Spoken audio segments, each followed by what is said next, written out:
Cuonzo, do you anticipate Mark playing tomorrow night? I think so. Yeah, I think so. Yeah, he didn't do a lot today. I think it's probably more precaution, but I think so.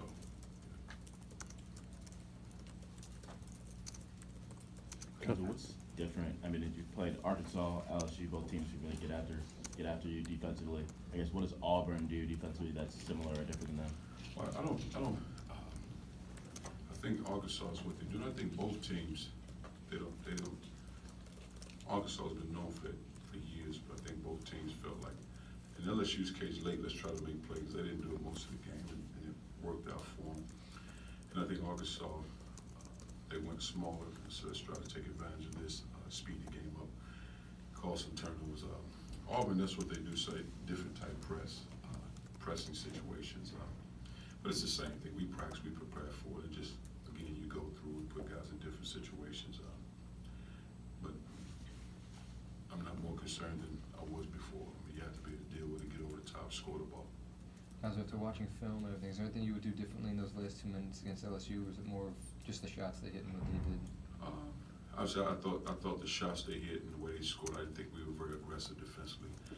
The thing we talk about, getting over the top of the press and scoring the ball. Now, you space out and play, but you can't turn the ball over. Of course, you turn the ball over the back court. I think we had 2 in the front court. I think one time when Javon drove, we talk about the jump stop bounce pass as opposed to air pass that he hit Kevin. So just a lot of the things. I mean, you can always say, what would you do over? I'm not sure what I would do. You win the game, take care of the basketball, get over the top, score the ball. So I'm not sure I'd change anything. I mean, because your lineup is what your lineup. Mark wasn't playing, X was in foul trouble, so that's what you probably have those guys on the floor. Coach, how quickly did it take for you guys to get over that loss?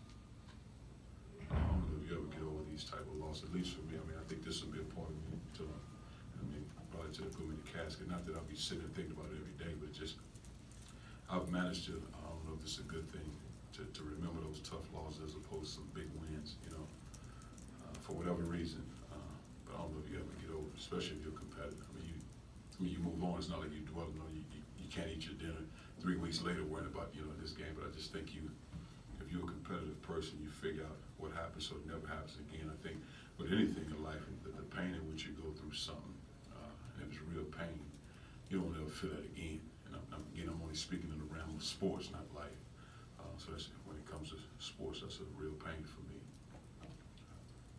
Jordan was kind of making the point that it's not just beating a press, that you got to do something to take advantage of numbers. Yes. Is that kind of the next step that young guys have to learn? Well, yeah, I mean, just get over the top. I mean, just, and not so many young guys. He's a senior, Kevin's a senior on the floor. Get over the top, score the ball. I mean, now again, if they in a position of foul, you got to be strong with the ball, make your free throws. But I think more than anything, the turnovers, but we broke down on the other side of the ball, the defensive side of the ball. And it was not as if they had to really work to score.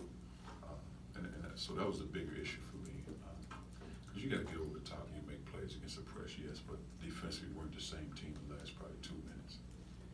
Because turnovers were an issue last season too, I guess, is there any reason you think of why it's carried over and why it's been so tough? Well, I try to think about it. I mean, we talk about as a staff, just what is it? What do we need to do, change, do different in practice? Because we do a lot of different things. Sometimes we talk about it, but we do drills. We don't talk about it, we do different things. So it's definitely probably the #1 topic of conversation for our team offensively, yes. Cuonzo, Bryce and Jared are probably 2 of the top guards in the SEC. Just what do they do to put pressure on the team defensively? If I'm not mistaken, probably 36 points a game, 36, 37 points a game between those 2 guys. You got, Bryce is a senior, Jared's a junior, but you got 3 years together. That's a lot of time when you've been a starter playing major minutes. Had probably Jared's first season might have been a tough one, and Bryce maybe first couple, then all of a sudden you see success. So you were there at the tough times. You know what that feels like. So you don't want to ever do that again or feel that again. And I think both on the surface. Now I don't know them personally, but I think both work extremely hard. You can tell with their bodies and how their games improve. But tough to guard because both can make shots. They can make deep shots. They can make pull-ups off the dribble, deep threes, and then they can pass the ball. So not only are they hurting you with the shots and the dribble, but they can hurt you with the pass. And I think that's what makes both those guys special. On Saturday, did you feel like Torrance might have passed up some shots? When he was out there, he didn't seem as aggressive. I didn't think he was as assertive. I thought his first shot he was aggressive. Then I thought he drove it and lost the ball, and he probably wasn't as assertive, especially late in the game. Again, he sat for a long time. I don't think he was as assertive late in the game. But to his defense, he wasn't out there for a long time, and that was a critical situation.